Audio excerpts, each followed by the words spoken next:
In this tutorial, I'm going to be showing you how to download and import a pack you might find on TurboSquid that is somewhat themed. So in this instance, it's a bunch of cyberpunky, futuristic sci-fi buildings that all came in the same file.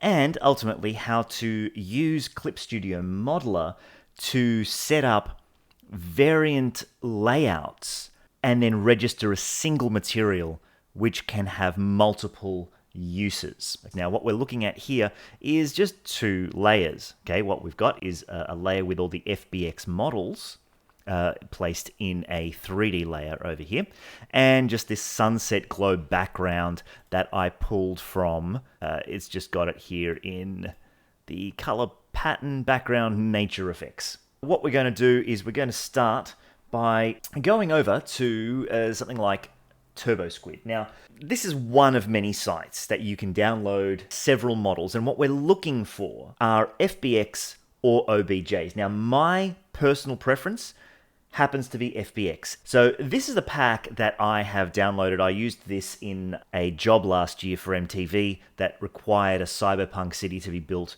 very, very quickly. Now, this is a paid product, but you can find free models to follow along with if you so wish. So what I did is I purchased this product, and it is now in my downloads history, and from there I can grab that FBX file, download it, unpack it, so on and so forth. Now, we're in Clip Studio Modeler here. Now, what I want to do is I want to import both the OBJ first and then the FBX version of this same model to illustrate why I prefer, in a lot of cases, an FBX file. Let's use the normal method of, in a new object file, go to Node, down here to Add from File, and I'm going to first add the OBJ. Now, notice this is about 10 megabytes as opposed to the FBX, which is about 2. So the OBJ comes in, okay, and it's imported, and I'm just going to click this button here to view entire project. I'm also probably going to have to go to View Settings and get the lighting in there, and then using the navigator, take a look around. Okay, all the buildings are in there. That's great. Now, if I select one of these, I select them all. Why is that? Because the OBJ file is a single file, and in Clip Studio Modeler, there is really no way of separating out these models. And so this is essentially useless for our purposes.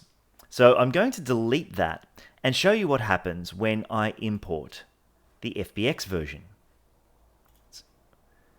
Okay, let's go to see them all. Still looks the same, but check out this root node. Suddenly we've got all these towers, Tower 1, Tower 10, Tower 14, 15, right? All of them are now selectable. Now, this is slightly better. Now, if you wanted to, you could just probably just move these towers around and make yourself a city out of just these 15 towers. But again, that's going to be kind of useless unless you want to use that exact model over and over and over again. What I recommend that you do is use the layout function. Now, the layout function is a way of taking one model and creating variants of it that once you've registered as a material, you can select those variants directly in Clip Studio Paint. Now, this is a slightly involved process, so I'm going to show you how I do it a couple of times, and then I'm going to show you the finished model. We've got 15 towers here. They've all should probably be zeroed. So by zeroed, I mean moved to the center so that they all occupy pretty much the same coordinates. Now, the coordinate system inside of Clip Studio Paint isn't fantastic, and there could be some difficulty in understanding the difference between displayed position and default position. The default position is basically the position that the model comes in at when it was packaged or put up on the web by the artist. The displayed position is also happens to be exactly the same, but if we were to say, take this display position, click and hit 0 on the X, now the display position becomes zeroed. What's the problem with doing that with the default position? Well, if you do that with the default, it moves the pivot all the way over. And then the display position is zeroed, and all it does is move the pivot. And so what you want to do is want to retain that pivot by just moving the display position. And so this, for starters, what we're going to do is just change the display position of all the main tower folders so that they are zeroed, zeroed, zeroed. Right, once we've got them there, we probably want to view the entire object so that we get a good angle on all of these towers. Okay, we've got all these towers now bunched up together. The next thing we want to do is go over to Layout, and under Default Layout, we're going to double click on this, and we're going to call this Tower 1. Now, we want to click on Set Display State of Node, and you'll see that all of these eyes that denote whether something is visible or not. So say the root node is invisible, all the objects are invisible, okay? I am going to poke out the eyes on all the towers except for Tower 1. Now we've got Tower 1 selected, and what we can do is, because this is now the new layout, we can go Save Object Layout. I'm going to click on this thumbnail here, and I'm going to go complete so that this thumbnail is saved with this layout. Now, here's the really cool part.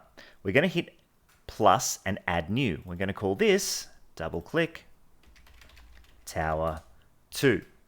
We go again to Set Display State of Node. We can make Tower 1 invisible, and we can scroll down to where we've got this Tower 2, and we make this one visible. We save that object layout, we give it a thumbnail. And we basically do this for every tower. Okay, here I'll just do it one more time here.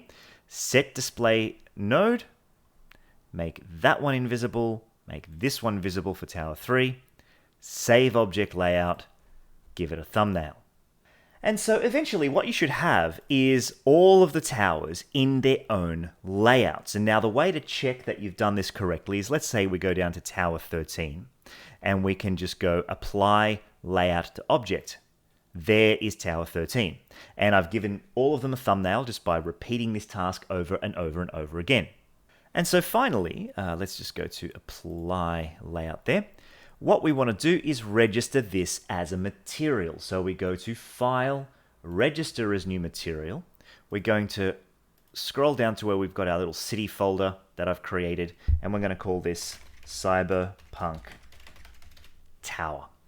And then we can OK that, and a 3D object material has been created.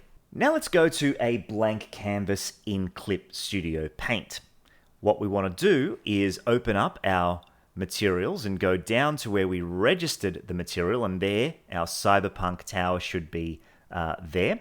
And we can literally just drag and drop that onto the canvas, and we can position our camera and rotation and so forth. Now, here's the beauty of what we just did. Now, you see that there's just a single tower. Even the thumbnail is a single tower. But if we take a look at this little setting here, Select Layout Preset, we click on it, all the other towers now appear. And what we can do is just change this tower to any other tower. Now, what we can do is we can just drag and drop this on either the layer or onto the canvas, okay, in various positions. Okay, this one's above the ground, so I'm going to do the place model at ground level. But now we've got this collection of towers that we can manipulate. And if you click on one, you can further manipulate the position of it or the rotation. Okay, and making sure that they're all on the same layer is vitally important for this. Now, you can just simply select a tower, go down to Layout, and change it. Select this tower, go out to Layout, and change it. And you can further manipulate that tower any way you want.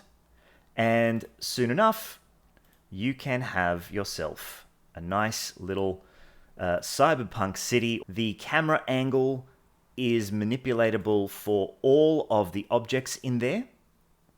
And then, just like I did before, you can take a background like this and just drag and drop it on there. And then further manipulate. Let's just get rid of this layer 1 here.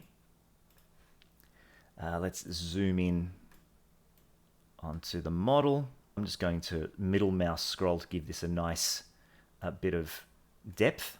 But yes, you can continue to move those objects into place until you've got something like this one that I prepared earlier. Thanks for watching, everyone. I hope you got a lot out of this. Bye for now.